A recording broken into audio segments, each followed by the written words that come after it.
Welcome to Part 2 of Organizational Consulting 101. During this part of the course, we are going to turn our attention towards the role of a consultant and how to position our expertise against the market needs we discussed in Part 1. Many consultants are interested in providing more options to their clients and increasing their fees, and they think that the way to get there is by getting smarter and bolder about pricing, when what they should be thinking about is how to get smarter and bolder about positioning. In this video, we're going to talk about 2 ways you do not want to be positioned as a consultant. And once that is crystal clear in our minds, then we're going to delve into absolutely how you do want to be positioned. So let's dive in. The first way a consultant does not want to be positioned within an organization is as a leader, because a leader and a consultant are 2 very different roles. Please look at the visual that's on the screen.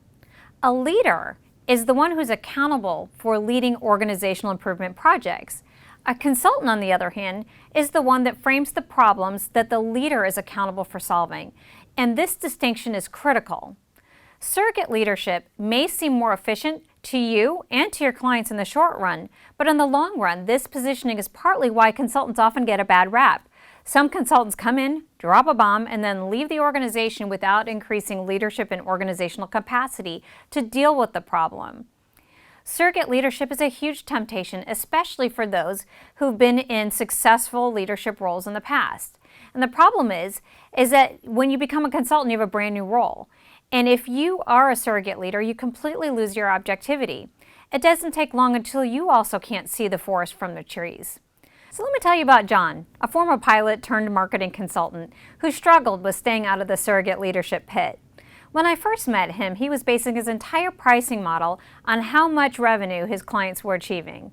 And it's not surprising that many of his clients were complaining about his over-domineering style that made them feel that they needed to do exactly what he thought they needed to do versus enabled by him in the direction that they wanted to go. So surrogate leadership may cause challenges for your clients, but leading from the consultant's chair also poses risks to you as a consultant. You risk being set up. If your recommended solution doesn't work, you know who the scapegoat will be, and trust me, it won't be the client, even if the client was absent throughout the entire project. So in this situation, you'll run the risk of damaging your own reputation. So that's the first pit you don't want to fall into. The second one is on the opposite side, is about being a pair of hands. In a pair of hands situation, the client collects the data, analyzes it, and determines the solution, and then they hire you, the consultant, to implement their predetermined solution. So there's an assumption here, and a dangerous one, that the client has directly diagnosed the problems that he or she is facing. And the client believes that he doesn't need any input from the consultant, just simply a pair of hands to implement the solution. And often the pair of hands mindlessly follows the client's instructions regardless of whether or not it makes sense. When Lori and I first started working together, she was struggling with how to increase her compensation. And when she showed me her proposals for me to critique, it became clear that she typically fell into the pair of hands trap. She did a very good job articulating what a client wanted from a particular training session in terms of how much fun the client wanted to have and what topics the client wanted Lori to cover. What Lori didn't do was help her client clarify if indeed training was even needed, much less what business issues the training was supposed to solve. So if a consultant merely provides a pair of hands, there is no transfer of skills, and therefore there is no increase in capacity. And after completing a project like this, you're not leaving the client or his or her organization in a better place. So like a surrogate leader, you may be providing unique expertise that doesn't exist in-house, and you may be maximizing everybody's time, but you also lose objectivity because you simply fulfill what was asked. So the risk to the consultant is that you do not position yourself as a strategic business partner with a wide range of unique skills that can be brought to bear. It's impossible to make dramatic leaps in your compensation if you are positioned in this way. We all fall into the surrogate leadership or pair of hands trap from time to time. I know I do. I was beating my head up against the wall a couple weeks ago when I was trying to convince a client that he needed to structure for strategy rather than having 10 different people in the organization do strategy. And it's one thing to share my independent point of view and raise difficult issues at times, and it's another is when I start to work harder than my client. But because I know how I should be positioned, I have a center point that I know I need to return to.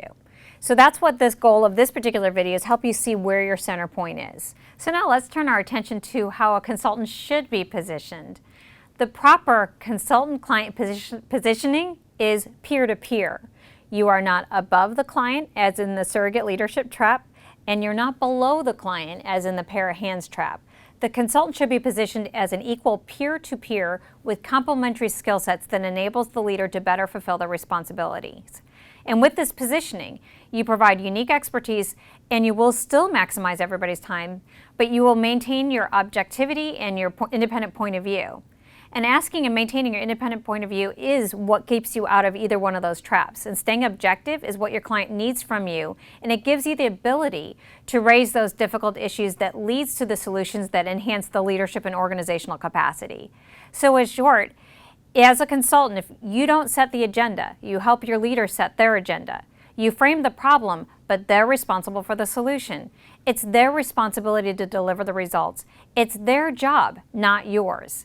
And when you miss the opportunity to step in this role, either by acting as a pair of hands or a surrogate leader, you lose the chance to become a valued partner. You become a commodity. And there's always a new expert on the horizon to tout the latest fad or a pair of hands willing to do the heavy lifting. There are no guaranteed tomorrows when you're a commodity. But accepting your true role as a consultant is critical to creating a business that's successful in the long term. So which trap do you typically fall into? The pair of hands or the surrogate leadership? Attached with this video is an assessment that will help you find out and figure out also what else you need to do to make sure that you have that right peer-to-peer positioning. And when you're done with that assessment, join me in the next video where we're going to be talking about the consultant's expertise.